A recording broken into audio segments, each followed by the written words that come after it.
time, though.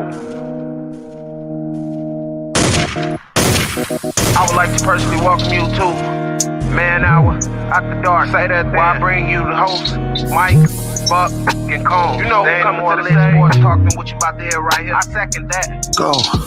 You know that it's us when we talking about sports. Giving you facts on the field to the core. Tune in, we need the support. 1 hour too short, still listen some more. On all your stations, not dropping no music. Starts like Adidas, but Nike just do it. Down 4 in the 4th, we go for the win. Michael 2 seconds, we taking it in. Buck, Mike, and Combs, you know what's going on. Man, now we're after dark, no LA, we the big spark. No 4th and inches won't cut short. Got the best talking, it's all sports. Buzzing more than buzz beaters. We coming live all through your speakers, go. Hey, what is up, guys? Michael Buckhatcher here with the Man Hour and with my man, Brandon Combs. Brandon, I brought you that new intro for you tonight, man. How'd you like that? What? What? That was fire, man. Man, Jay Tiggs did it for us, brother. Absolutely, man. I didn't even know that was going on. That was a nice little surprise. You know how hard it was to keep that a secret when Jay Tiggs emailed me that. Like I was like, should I share it? No. Calm down. Wait till Monday and drop the new intro. So big shout out to my man Jay Tiggs for coming through for us on the intro. That is just the intro, guys. There's going to be a full song, Brandon. A full song releasing next week. That is fire. So it'll be on Spotify and iTunes and iHeartRadio. If you guys want to download, that would be highly, highly appreciated. But as soon as the song started playing, I saw your ears, or like your smile, just getting bigger and bigger and bigger. What is your raw reaction of it? That's the first time anybody ever mentioned my name in a song. I feel like I made it. Well, if we keep doing what we're doing, the haters are getting real out there, so they're going to start dishing you. Like, hey, man, look, bit, right? I'm telling you right now, especially on Facebook, the haters are for real, especially when it comes to the Jameis Winston thing. But we've also got a lot of copycats out there, man. And shout out to our boys over there at Twist. But hey. They say that imitation is the most sincerest form of flattery. So, and also I always I always thrive on the situation of haters make you famous, because if they're talking about you, your name is in their mouth. And quite frankly, we were going to wait to talk on a little bit on the Jameson and Hill thing, but yeah. Let's bring it up right now while that Jay Tiggs beat still beating in my ear a little bit. I mean, we saw it. Hill, he sucked in the first half. I mean, we are all in a chat group, and he flat out did not play well. And the second half, he came out and quote performed. I believe he had 17 completions. 9 of them were to Michael Thomas. I just saw the highlights again on the Monday Night Football pregame show. Yep. Most of his throws were, thank you, Michael Thomas, for getting that ball. Hill is not good. Yeah, and not only that, man, but I just kept laughing because the guys are sitting there talking on the broadcast about, oh, Hill's making it look so easy. Oh, this quarterback. He was not making it look easy. That man, if you're making it look easy against that defense, you should have been up by 3 scores at halftime. And realistically, if it wasn't for a missed offensive pass interference call, you would have only scored 3. Yeah, I mean, they blew that offensive pass interference call on that last play at the end of the first half that allowed them to get in the end zone right before the half. To be flat out honest, I don't know what pass interference is at all anymore. If you guys follow me on Twitter, you should at manhour_Buck. And I try to be pretty active on the Twitter, on the game that I'm watching and see the things that I see. And I was getting into a argument. I believe it was what was the first game that I watched? Shoot. Can't even remember now. Oh, it was the Ravens versus Titans game. I thought so. I was rooting for the Titans, obviously because I picked them to win, and the Ravens quarterback got called for a pass interference, and the guy didn't even touch him. And his guy's oh, that's pass interference. I'm like, where? Show me. Officiating in the NFL has become so bad, and it's. I'm me, and I'm a baseball guy, and we talk about it all the time. I love the game of baseball, but I'm also a big proponent of automated strike zones and that type of stuff. Right. because of how bad the strike zones have gotten and how big egos the Major League umpires have gotten, the NFL, the referees have just, I mean, I don't know what they're watching half the time. You watch Drew Brees last week, got sacked, got hit in the shoulder, got taken to the ground. They call the guy for pass interference or for roughing the passer. Right. For landing on him with all his body. How do you land on somebody without landing with all your weight? First of all, somebody tell me that, because I don't know how you land on somebody and don't land with all your weight. So before you complete your thought, let me finish. So let me tell you what like we are teaching down at the high school levels now is like we are teaching hip tackling. So you never face anybody like head on ever. Like you are only taking on half of your body, so your head isn't into play.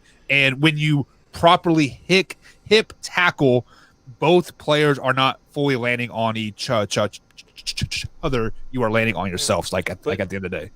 Okay, and we'll touch on that here in a second. But then you take that roughing the passer, and then you look at the Bears Monday night game, and Nick Foles twice. The one that he got injured, one he got thrown to the ground violently, and it probably freaking separated his hip, to be honest with you. And the other one, he got punched square in the top of the head. Right, yeah. And they didn't call nothing. And I'm like, what are we doing here? Like, it's so different and it's so sporadic that you don't know what each ref is going to call, and it shouldn't be that way. It should be the same across the board. Well, now to go back to your tackling thing, I think you put some kids that could probably be really good at a disadvantage, because I'm telling you right now, there is not a cornerback or a DB in the secondary in the NFL that can hip tackle King Henry, because that man's hips are bigger than half of the DBs in the league. And so I totally disagree with you on that. If you watch that game, nobody is taking him head on. Everybody's diving at his knees and like ankles, because they can't take him head on or properly hip tackle him.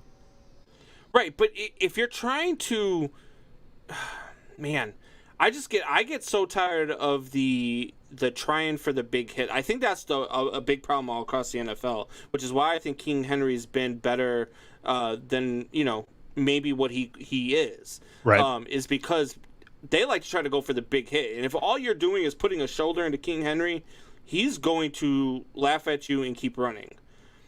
But if you wrap him up and take him down, you can wrap him up and take him down. And the hip tackles, to me, I just think I think you put defensive backs at a disadvantage, defensive players at a disadvantage, when they have to try to lower themselves to get down to your hips. And I don't know. I mean, you would know more than I do. I mean, you're teaching this stuff. So yeah. I just feel, just from watching it, I feel like hip tackles would start to take away, not any more than what it already is, because now if you hit a guy in the shoulder and your helmet rubs off at his shoulder and hits his face mask, you're getting a helmet to the head, which is stupid too. Yeah. So that is kind of where I was wanting to go, is like, if you would quote properly tackle a guy, you would get called for hitting him too hard, or helmet to helmet, or some type of BS. So you kind of just have to like throw your body at his ankles and hope for the best. Yeah. Yeah. Yeah, and then just to prove to your point, or just to follow up on the point about the whole wrapping up, is like if you watch USA football, that is what is teaching all of our younger generation kids of how to properly play football. They aren't really teaching the whole wrap up thing anymore. It is basically and you don't even want to use your shoulder anymore. You are wanting to use your chest to like hit them, and can just like go out out of bounds. Right. And we kind of got off topic here. I mean, we're talking about Jameis Winston versus Taysom Hill. And I'm telling you right now, Jameis Winston in that offense would have put up 40 on that Atlanta Falcons defense. He just would have. People talk to me all the time. Oh, but he threw 30 interceptions. Okay, well, fine, sure. Yes, you're right. He threw 30 interceptions. You know what else he did? He threw for 5,000 yards and 33 touchdowns. Correct. And he was also the only quarterback in the league to do it last year.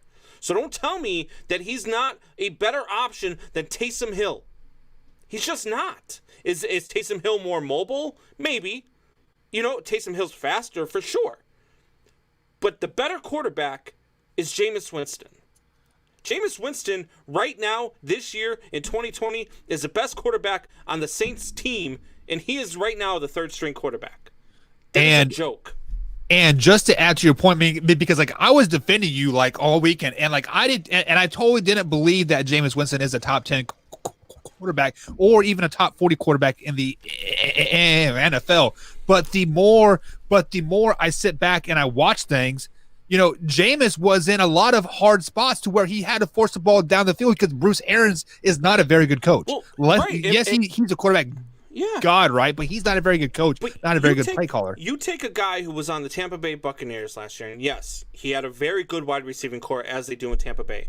They had no run game last year. Right, they had zero. No offensive line, and their defense wasn't that good. You bring him into New Orleans, your defense is better, your offensive line is better, your run game is 110 times better than what you had in Tampa Bay, and you're telling me that Taysom Hill is your better option? You are out of your mind, and Sean Payton, who I, believe is one of the best head coaches in the NFL, he boggled my mind with that decision because there's no reason why Taysom Hill should have been starting, and he proved it yesterday by only scoring 10 points, which really, like we were saying, should have only been 3 in the first half. Yeah, so let's go ahead and bring put up 40. So let's go ahead and bring Mike LeBlanc into the conversation here. And Mike, just to fill you in, obviously Hill started fill me over in on Jameis how Combs was wrong about Jameis Winston starting for the Saints when Hill came in and was a beast. Was a beast. What happened? Hey, what happened? Can you put it had backstage, 17 please? completions. He had What 17 happened? completions. 9 of them were to Michael Thomas. 3 or 4 of them which were horrible throws. I just wanted to give Combs some shit. Look, Combs, Hill came in and he was a game manager. He did what he was supposed to do. All the credit for that win on Sunday goes to Sean Payton. Sean Payton came in there with a hell of a game plan, and that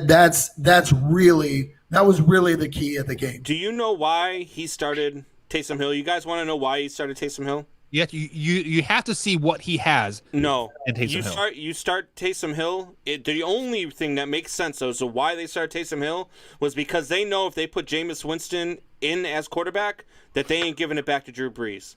No, that is not why. Yes, it is, because if you start why. scoring He's 45 been a points, part of that you don't have offense. to. No, because He's Sean been a part of Payton that realized offense. you don't have to score 40 points over the next 4 weeks to win your games. But if you do, and then when Drew Brees comes back and you only put up 20 and you lose 23-20 or something crazy like that when he comes back, then you're going to put yourself in a position where people are going to be screaming for Jameis Winston and saying that he was better. And they don't want any part of that. They don't want to do that to Drew Brees, and I understand that. But right now, Jameis Winston is the best quarterback on the New Orleans Saints this season. Absolutely. Wow. 110%. Wow. You're talking like Buck now. I'm talking like a man who's watching the damn games. Yeah, honestly, the writing is on the wall 100% there, and I think Winston is better than Hill right now because you saw 17 completions, 9 of them to Michael Thomas, 4 of which Michael Thomas had to go back and get. And people are saying, look how strong his arm is. Oh, okay, he has a strong arm. He's not accurate at all. And let me ask you a question. And I don't like talking about this part of it. And you know that I hate this subject when it comes up. But when it comes to quarterbacks, I think it's true. If Jameis Winston was white, would he be the starting quarterback for the New Orleans Saints this weekend? No. Why? I don't know about that. Because Why are you making because in the NFL, when it comes to quarterbacks and only quarterbacks, I don't know why, and I talked about this with a couple of my friends. One of my coworkers who is also black talked with him about this today too. I don't know why, but in the NFL, when it comes to quarterbacks, for whatever reason, they lean towards the white quarterback. That's the only answer I can give you for Jameis Winston this weekend. It's the only answer I can give you why Mitchell Trubisky was picked above Deshaun Watson and Patrick Mahomes. It's the only reason why I can give you why a guy like Brett Favre can throw 29 interceptions and keep his job, but Jameis Winston throws 30 and gets traded. Because it's Brett freaking Favre. But Brett freaking Favre. Do not ever again in your life. Brett Favre threw 29 interceptions, and in that season, he threw 20 touchdowns. Okay? Jameis Winston threw 33 interceptions. Jameis Winston threw 30 interceptions, but he threw more touchdowns. No, that's like comparing a blueberry to a banana, bro. But it's not, though. It is. You cannot compare. You cannot compare Jameis Winston to Brett Favre. Brett Favre is a Hall of Famer. How many times in Brett Favre's career did he throw for 5,000 yards and 30-plus touchdowns? I don't care. Zero. He is in the MVP race, though. One time, and all of a sudden, Jameis Winston is God's gift to quarterback. That is what Jameis Winston would be doing on any team. No, he's only done it one time. He's been in the league. But he was trending up his entire career. Every year he's gotten better. His yards and everything has gotten better. The interceptions went sky high last year. He's averaged 16 interceptions before that a season. But, I mean, that's just something that you give and take with the 16 interceptions. I'll take 16 interceptions on a guy who's going to throw me 30 touchdowns. I'll take it. All right, guys, let's go ahead and take a quick little break. On the other side of the break, guys, we have Way or No Way, quite arguably the most popular game on the Man Hour, thanks to Brandon Combs. Guys, we'll be right back right here on the Man Hour.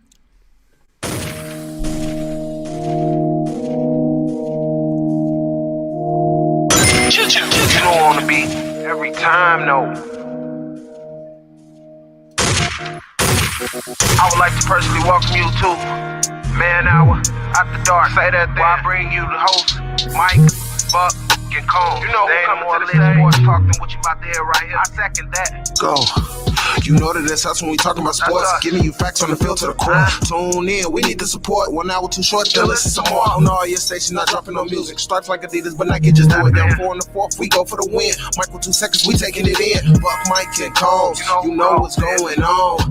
Man, now we're After Dark, no LA. We the big spark. No 4th and inches won't cut short. At the end of, I think it's every 2 weeks, they'll go ahead and give you 20% of everything that you play at a cash table. So now, like, just to give you an idea, I played a bunch of cash games last week, and my rake back was something like $13 or something like that. So it's $13 of your own money that you're getting back that you've already lost. So it's a pretty good deal.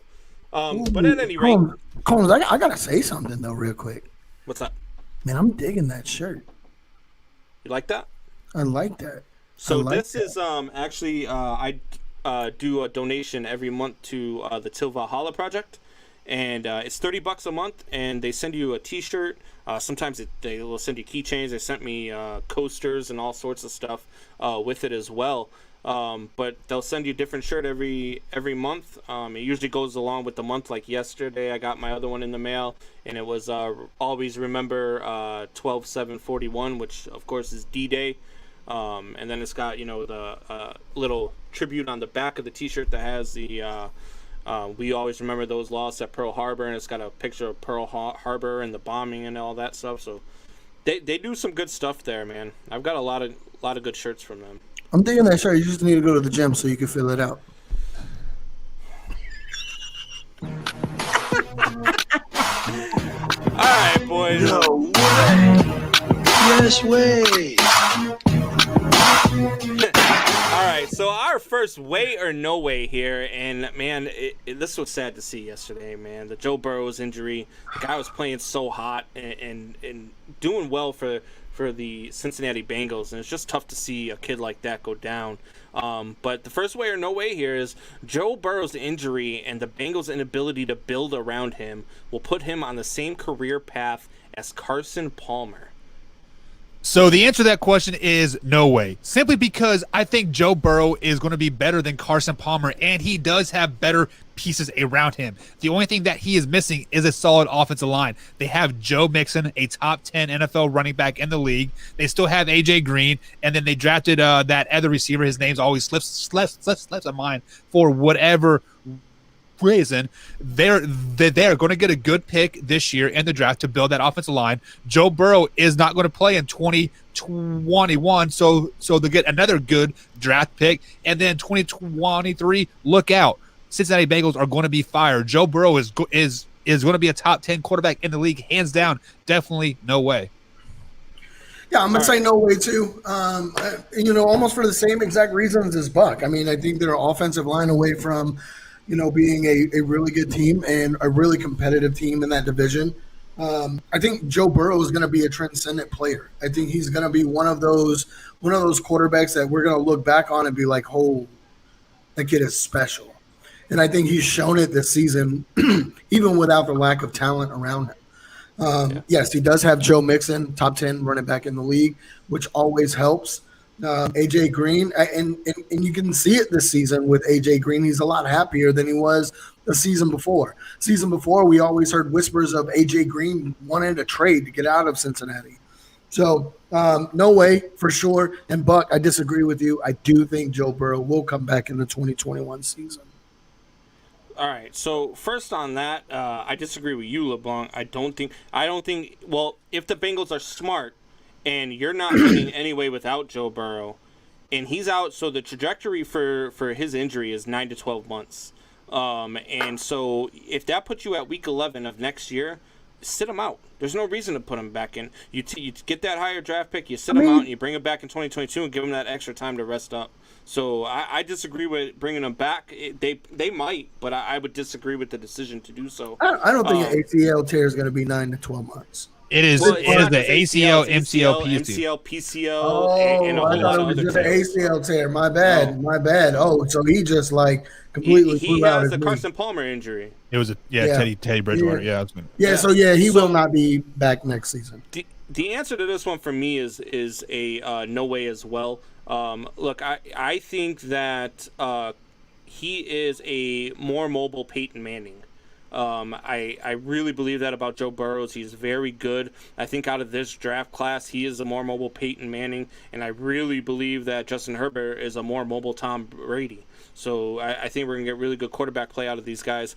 But not only do they have A.J. Green, but they have the wide receiver who Buck couldn't remember, and that's T. Higgins. Yeah, and, there you go. Not to mention Joe Mixon, you have got to, every single draft pick this year and next year has got to be an offensive lineman. Every single one, because they have zero offensive linemen to move forward with. They have nobody on that line they can trust. So they definitely have to do a better job building around him, but I think that they'll do so, and I think that the Cincinnati Bengals are going to be a force in the AFC in the next 3 to 4 years for sure.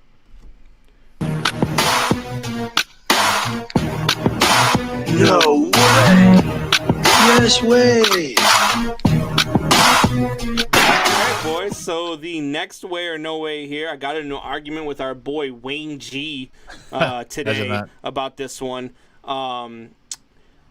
Tua gets replaced yesterday, and I'm okay with it, but it is what it is. So replacing Tua is going to destroy his confidence and have negative impact on the locker room.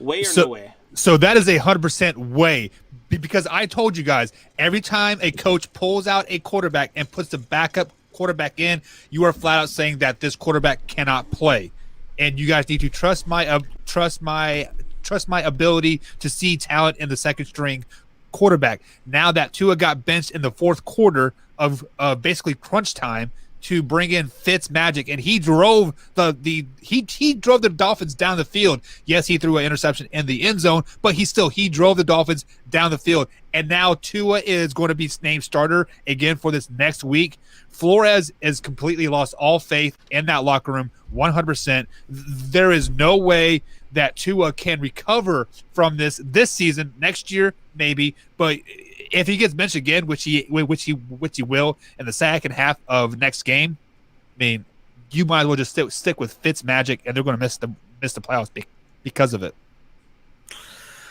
I like I mean, what did he throw? Like 83 yards yesterday? Tua was horrible yesterday. Was it Tua Magic for the first game that he came in and played, and it was like, oh, whoa, Tua's the real deal. One game. Now, Buck, if you remember at the beginning of the season, I told you I thought Tua would be starting week 1 for the Dolphins. Right. You don't draft that high for somebody to sit the first week or sit the first year. I do think it affects his confidence. 100%. I come in, I do good. Following week, I regress, and I have a crappy game, and I get pulled. I think we start to see that next week too. I think that confidence is lowered, and I do think we see Fitzmagic come in next week also, and it will affect the locker room because they do have a chance to go to the playoffs, and it will start affecting the locker room because they're just like, pick somebody and let's stay with them so we can go out and go to the playoffs. And I do think they're going to end up, everybody in the locker room is going to want to go with Fitzmagic. That's basically who has got them here to this point. I don't see why you put in Tua over Fitzpatrick in the first place. It was the plan all along. It was the plan all along. Bring Tua in after the bye week. Yeah, it might have been. That's great. But if you always go with the hot hand. Am I right or am I wrong? You're right. So you already disrupted the locker room. You already disrupted, the offensive gel, how they were playing and everything like that with Tua coming in. No, I think next week we see Tua get pulled again because his confidence is gone, and I think Fitzpatrick still comes in, wins next week, and still leads them to the playoffs. And Fitzpatrick will be starting for the rest of the season. Tua will be on the bench. So they already announced that Tua is the starter moving forward. Agreed. No, yep. So I don't see how. So first of all, I think what happened was the series before he got sacked and his leg got rolled up. I think he probably rolled his ankle or something, and they don't want to say that out loud because they don't want teams to know that he was injured or know that maybe he's going to be nursing an injury in his next start. If this shakes your confidence as an NFL quarterback, as a young NFL quarterback, as a quarterback who comes in and you know what, you're not performing very well, we still have a chance to go to the playoffs. Let me see what Fitzpatrick can do to bring us back to win this game. If that shakes your confidence, then you're not built for this league anyway. And it just shows that your coach doesn't have any confidence in you, though.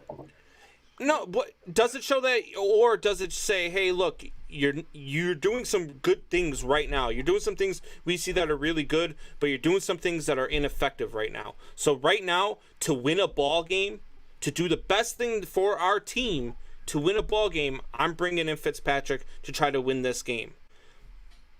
Look, if that's what it is, if that's the best thing for your Miami Dolphins team, you need to back that decision 110%. I don't care who you are in the league. I really don't. If the best decision is for your backup to come in and play because you're ineffective and that shakes your confidence, then you don't have the intestinal fortitude to play in this league. Period. So listen, like I let you go, and it is not about shaking the confidence of a player whatsoever. It is about the 51 other guys that don't trust your ability to make a decision and stick with that decision. So would you rather that's the stick issue with that decision and lose, or would you rather say, hey guys, you know what? I think I made a mistake. The Bears are. Let's try to fix this up. The Bears are making that choice. But the Bears are horribly run. The Bears are a horribly run organization. The Dolphins are winning football games. It is head coaching 101. You never admit that you're wrong. If you make a change, you have to stick with that change 100%. Yep, 100%. Even if you're losing and costing your team a playoff spot. They're not going to make the playoffs anyways. Patriots. Oh, my God. Oh, did you just play the Patriots? No way. Yes way. Yeah, he said the Patriots, the ones who got smoked by the Texans this weekend. Come on, Yeah, Buck. lost at 7. All right.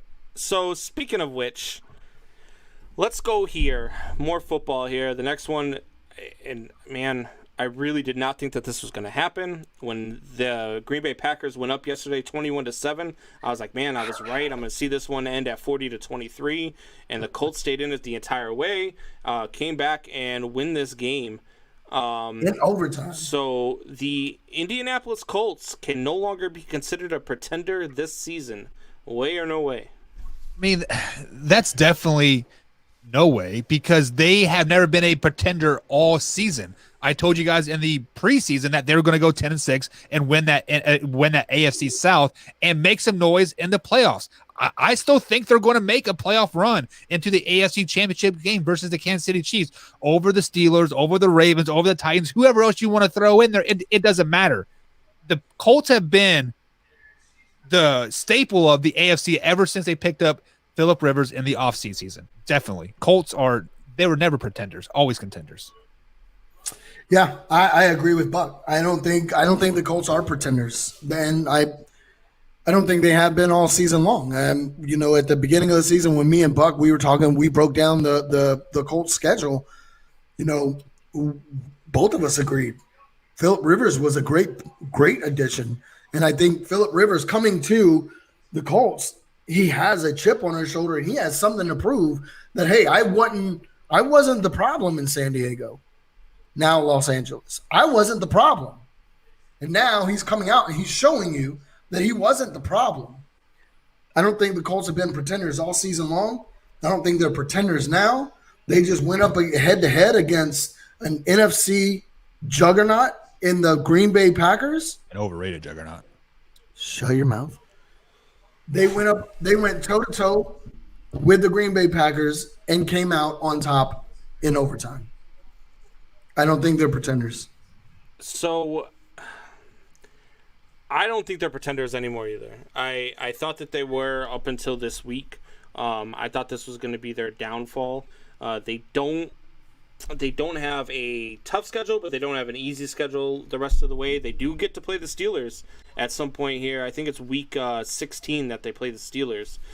So, look, do I think they're as good as the Pittsburgh Steelers? Absolutely not. I don't believe that I believe the Steelers are the best team in the NFL. I actually think the Steelers are underrated because everybody's overlooking them, even though they're 10-0. But the Indianapolis Colts are definitely not a smoke and mirrors team like I thought that they were, and they proved it yesterday. I mean, they could have easily folded and lost that game, and nobody would have thought any different of it because it was the Green Bay Packers. But they came back, they stayed in it, and they found a way to win that game. And that's what good teams do. They find a way to win games that they shouldn't win. And so, yeah, no, they're a good team. And I was wrong.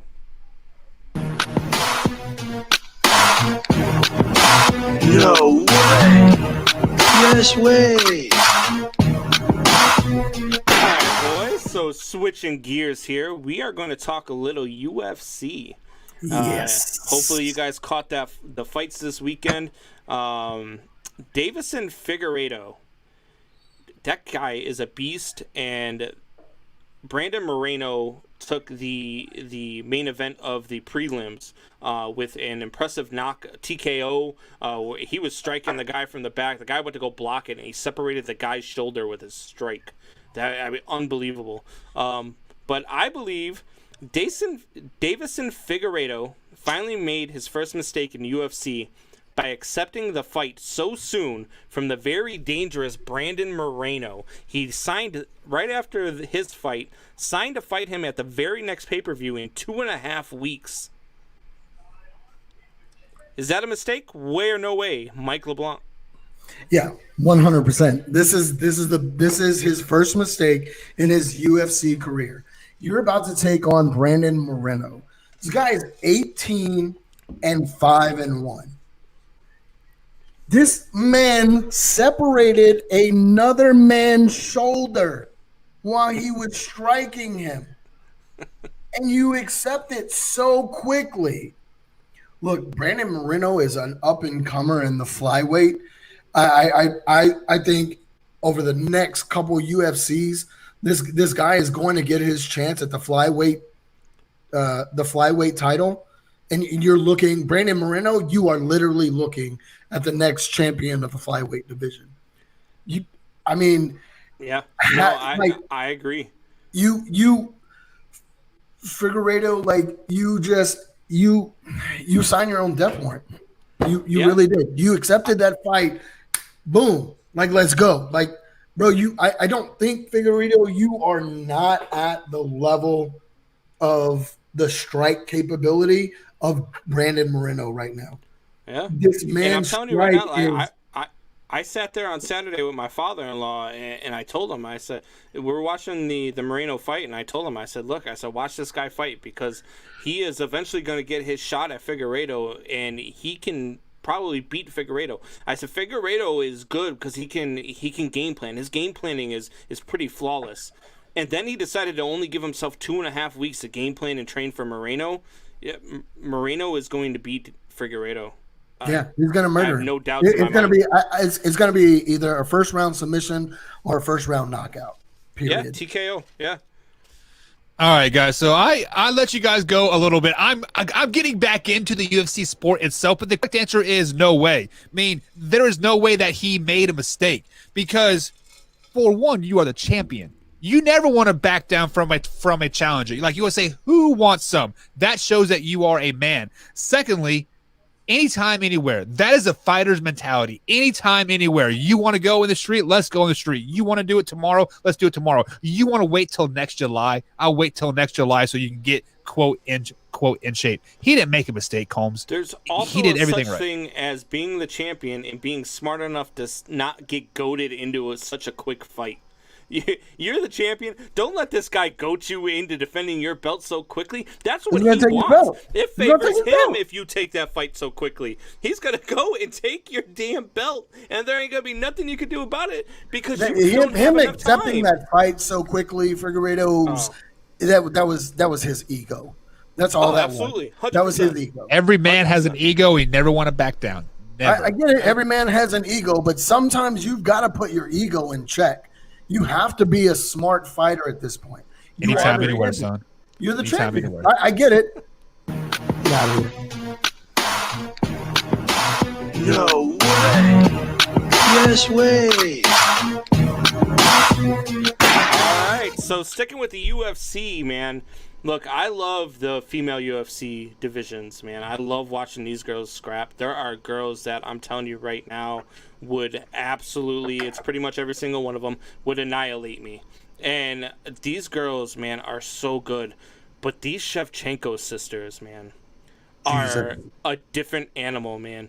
These Russian sisters, I'm telling you right now, if you thought about them in the American light, if you want a perfect description of them, they are the girls sitting inside of a Texas bar with the you know the flag, the rebel flag tattooed on their back with a Marlboro in their mouth, ready to whoop your butt if you get out of line. That's who these sisters are.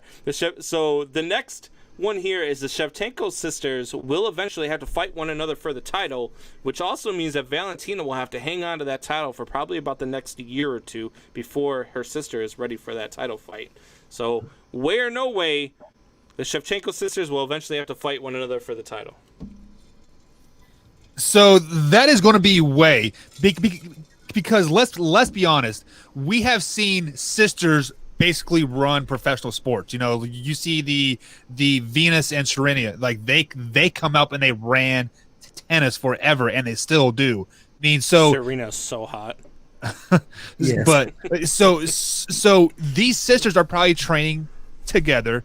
They're pushing each other to the break of limits anytime, and they see people picking on their sister, like, oh, I want to go whoop your butt and then whoop my sister's butt for getting her butt whooped. I mean, they are definitely going to be battling it for each other in the title. And Combs, you're probably right. Like probably like a year and a half they'll fight. I agree. It's going to come down to both of them. They are the two best women fighters in the UFC. These sisters are amazing to watch. What was it? Was it Holly Holmes that she kicked in the head and knocked out? No. Holly Holmes is Not Holly Holmes. Who was it? 35. Who was it? Was I believe it was wasn't it Andrade? And yes, did you see that monstrous kick? She just, and not only that, I mean, she literally, I don't know how to say her last name, Lipsky or whatever the hell.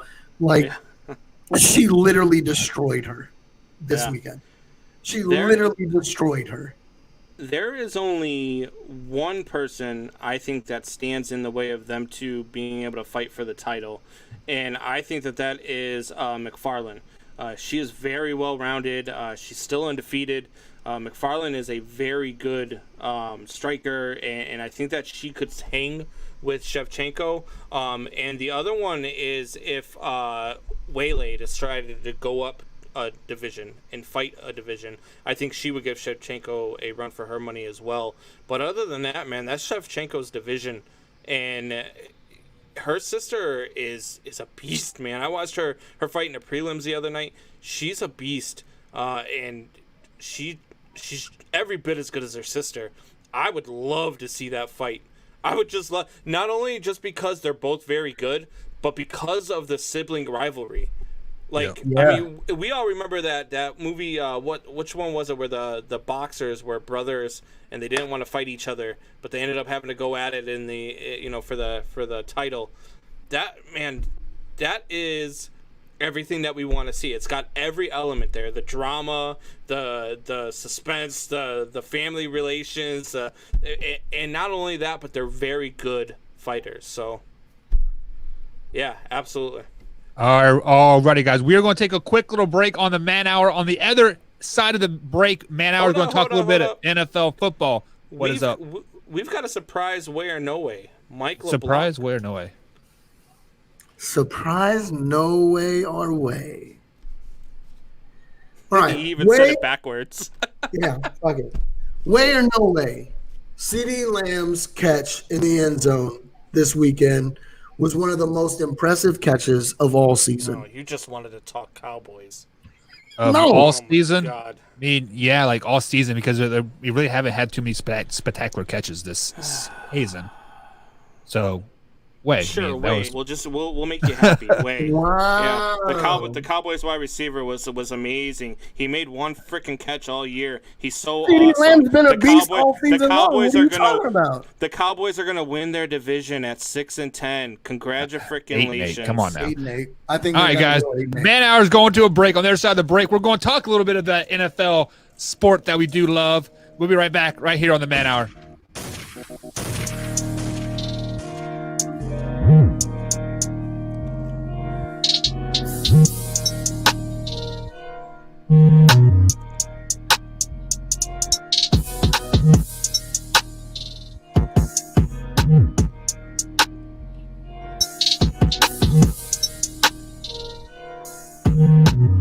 Alrighty, guys, welcome back to the Man Hour, guys. Head over to mikeandmikemanhour.com. Pick yourself up some merchandise. That would be very highly appreciative. And, of course, we got Brandon Combs and Mike LeBlanc with us tonight, guys. And, I mean, obviously, week NFL, week 11 of the NFL season is coming to an end here. We do have a Monday night game happening, the Tampa Bay Buccaneers versus the Rams. But we're not all about that. We are all about the life of, right now, the Baltimore Ravens and the Tennessee Titans. I said the loser of this game is going to miss the playoffs, and obviously the Ravens lost the game with the King Henry run in overtime.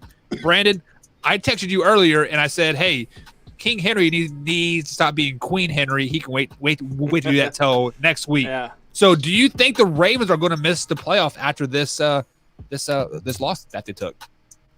I don't. They're definitely not winning the division. And they are probably, if they get in, it's going to be as the last seed, whether it's 7 or whether they decide to go 8. I'm not sure. The NFL was talking about going to 8 teams for the playoffs. But I don't know what's going on in Baltimore, man. I just don't. I don't understand it. I don't understand the ineptitude on offense. I don't understand what is going on. Did teams figure them out finally? Did Lamar Jackson get exposed? Like, I don't know what it is. I'm a big proponent of Lamar. I know, Buck likes to call him trash and stuff, and I came out and told Buck, I mean, he needs to stop. The guy's not trash. But Has he won in January? He's starting to prove Buck right. Has he ever won in January? Well, no, but how many games has he won in December? Season. Okay. You know who else is entering in their third season? Patrick Mahomes. He's a Super Bowl champion. Super Bowl champion. I'm just saying. God. Mike, God, what do you I thought can't wait about till the I Ravens? get my new helmet in so you can look at it on my screen every day. That's fine. I'll be happy. Mike, Ravens want to make the playoffs? Nope. I do not think the Ravens will make the playoffs. I do not think they get that last seed. I think it's a toss up between the Raiders and the Ravens. Hell, even the Miami Dolphins. But I think it's either going to be the Dolphins or it's going to be the Raiders that get that last seed. And I do think the Ravens do miss the playoffs this season. There's something about that offense that has just started regressing this season. And yeah, it starts with Lamar Jackson. And yeah, I mean, Buck came out even at the beginning of the season. I had Lamar ranked at I think number 3 or number 2 of top quarterbacks going into the league this season, and I was wrong. I mean, he is really making a case. He's making a case for Buck, talking about how he's trash. So we've got the division leaders here: Pittsburgh, Kansas City, Buffalo, and Indy. Yep. Then after that, you got the Titans are 7-3, and the Browns are 7-3. The Raiders are 6-4, and they would be the 7th seed right now. The Baltimore Ravens would be 6-4 as well. They're on the outside looking in, and then the Dolphins. So in order right now for the Ravens to get in, they have to get ahead of the Raiders and the Dolphins. Do you think that the Raiders and the Dolphins are both going to the playoffs? I think out of those 3, I think the Raiders are the ones going to the playoffs. The Raiders are definitely the most dangerous team. Do not allow them to make it into the playoffs because they will knock off a 3 or 4 seed going into the playoffs. Or sorry, it'd be a 2 or 3 seed looking at it. But so the Raiders have the Falcons, Jets, Colts, Chargers, Dolphins, and Broncos left. Easiest schedule in the AFC remaining. Yeah, 100%. So you guys are saying I don't think the Ravens are always going to make the playoffs, not because of their lack of defense or lack of offense. It is the ability of not to win in December, and they got some hard games happening. Yes, I believe I did say the Ravens were going to go 14-2 still because of their easy schedule, but I did not expect Lamar Jackson to digress so much this season. I mean, last year the Titans laid out the blueprint for the teams in the all of NFL when they beat the crap out of the Ravens in the playoffs, and then they did it again. I mean, like this is how you beat the Ravens. It's just basically force Lamar Jackson to throw the ball, and he can't because he's trash. I mean, it's kind of hard to say though, Buck. Kicking his ass. I mean, it's hard to say because the Ravens. True story. The Ravens have I think the Ravens have the easier schedule. The only hard team I see is they play the Steelers. They've got the Steelers next, which I think the Steelers beat them. Then they have the Cowboys. Then they have the Browns, Jaguars, Giants, and Bengals. All teams except for the Steelers and the Browns below 500. But the Cowboys are getting hot. They're starting to look good. Are getting hot. I need to expose you about Andy Dalton. I don't. Well, but the I don't Raiders think only that. have the I Colts don't and think the Dolphins who are Cowboys above 500. I don't think the Cowboys get over that hump with the Ravens just because of the Ravens' defense. I do think the Cowboys' defense gives Lamar Jackson trouble. And lately, over the past 2 games, the Cowboys' defense has turned it on. They are definitely getting a lot better. They're not horrible and trash like they were, but the Ravens, I believe, have an easier schedule. So we'll see. So I think the Ravens have to win 5 games to get into the playoffs. They have to be an 11-5 team. Looking at their last 6, they like you said that they have the Steelers next on Thursday night, and then they have the Cowboys on Sunday night, and then they got the Browns, Jaguars, Giants, and Bengals. I could see them losing 4 to 5 games in a row. I mean, like the last 2 versus the Patriots and Titans, and they lose to the Steelers, Cowboys, and Browns, and they're definitely out of the playoffs if they lose to the Steelers and Browns, or sorry, the Steelers and the Cowboys. Yeah, 100%. I mean, they have to figure it out quick if they want to get into play. I mean, they're just not playing good. They're not. I mean, their offense looks absolutely horrible, and their defense they look like the Chicago Bears right now. Yeah. They can't score. But I don't think it's going to be. I don't think it's going to be the Dolphins. They have the hardest schedule out of the two, or out of the three. You know, they've got the Chiefs, Patriots, and Raiders, and the Bills to play. And Yeah, I think it's the Raiders' playoff spot to lose. Yeah, Right. I do. I think it's the Raiders' spot to lose. But, I mean, the Ravens could easily slide in there. I don't think they do. I do think they lose to the Steelers. Say it. I do think they lose to the Cowboys. There you go. I Good do. man. I do think they lose to the Cowboys. I think the Cowboys are starting to figure it out. I do think the Cowboys go 8-8 and win the division. Let me tell you this. Let me go out How on are a they go on a starting to limb. figure it out? They just won their first game in over a month, and now all of a Okay. sudden, I get what you you're are saying. a typical Combs- Cowboys fan. No, Combs, calm down, because I am one of the most critical Cowboy fans you will meet. You're right. I've Packers said fan. all season long that the Cowboys suck and this and that. Look, the way they played on Sunday is better than they've played all season long.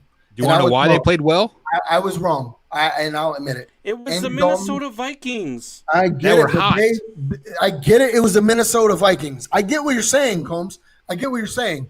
But Dalvin Cook is the best running back in the league, and they held his ass in check all night So long. did the Bears the week before. Good defenses will do that to you. Oh, so the Cowboys are a good defense? Is that what you're telling me? The Cowboys are a better defense than what their numbers say, yes. The Cowboys are an underrated defense, yes. I What don't football know. game have you been watching?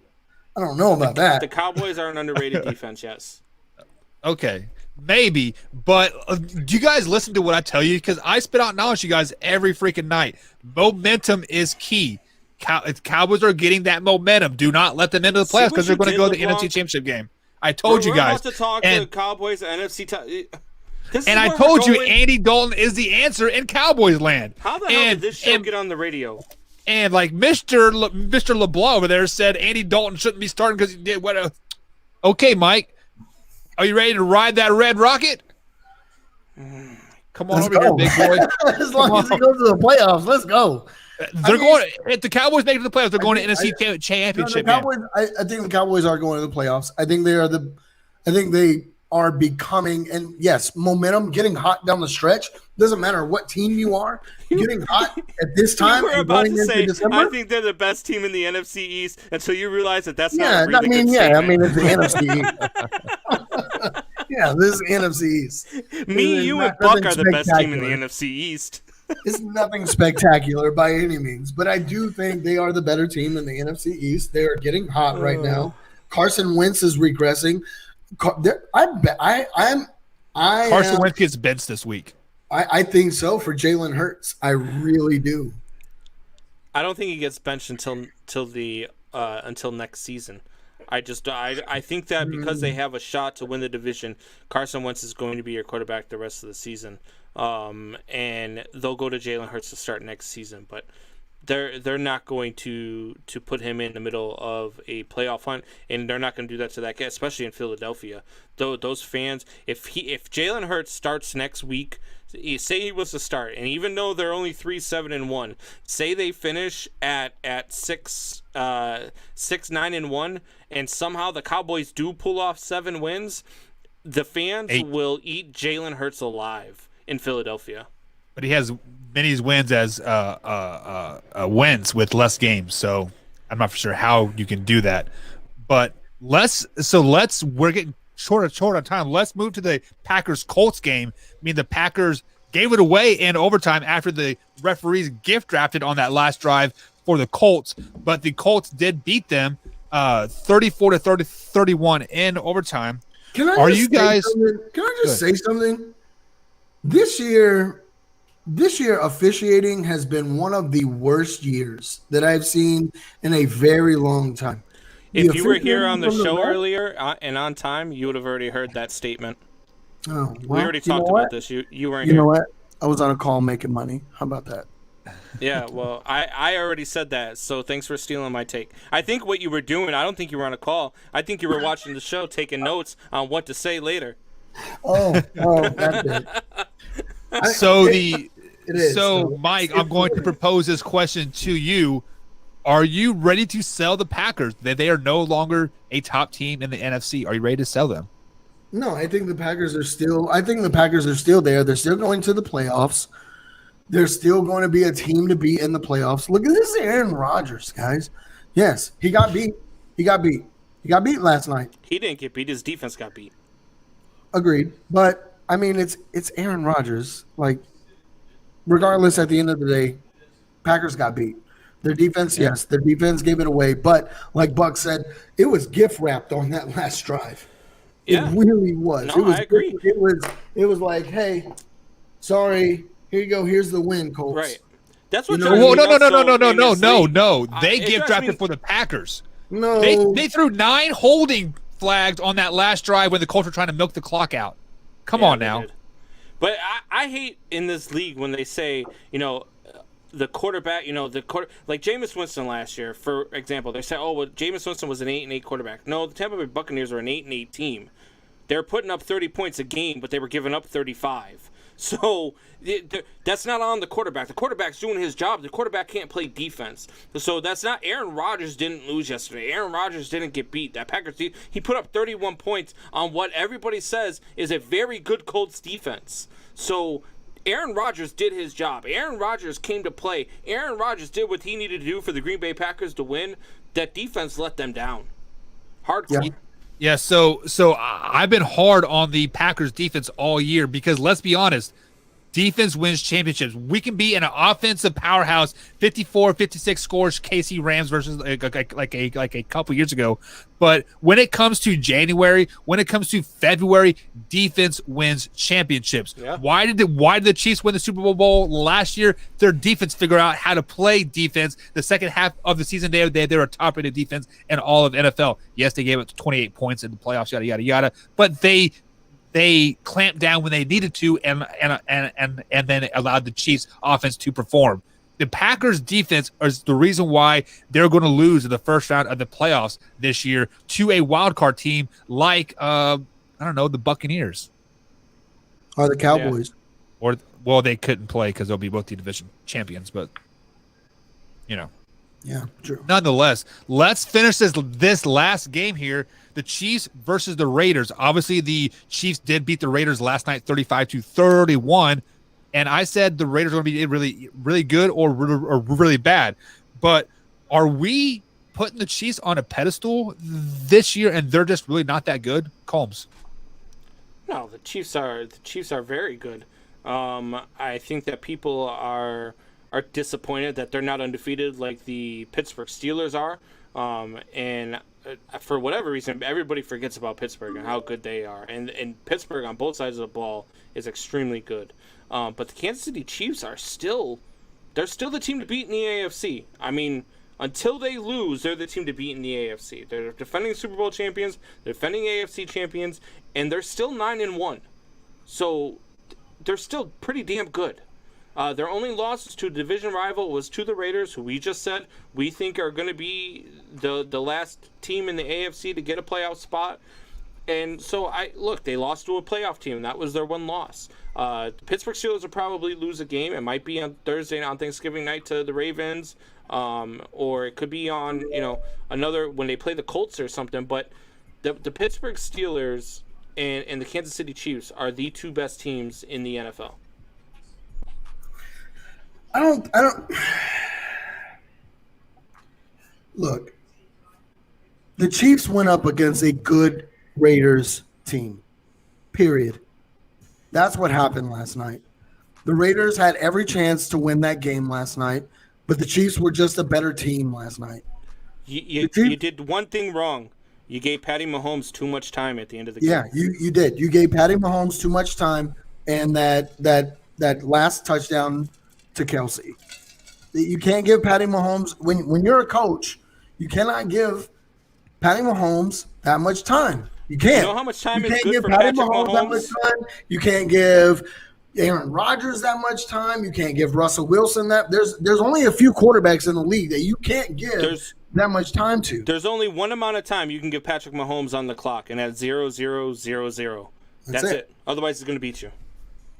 That is a true story. But I mean, like obviously, guys, I am a Kansas City fan, and like I am the most realist fan that you will meet.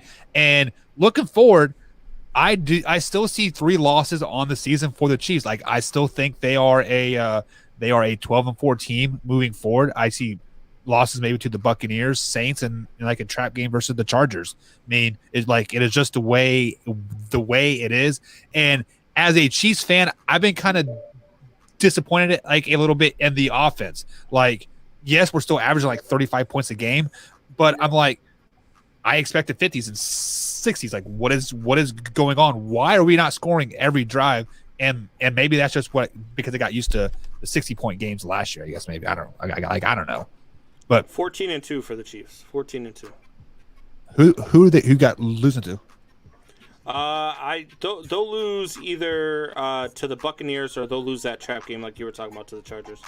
All right, guys. Any closing thoughts before we head out tonight? I have no closing thoughts. Cheers, Man Hour Nation.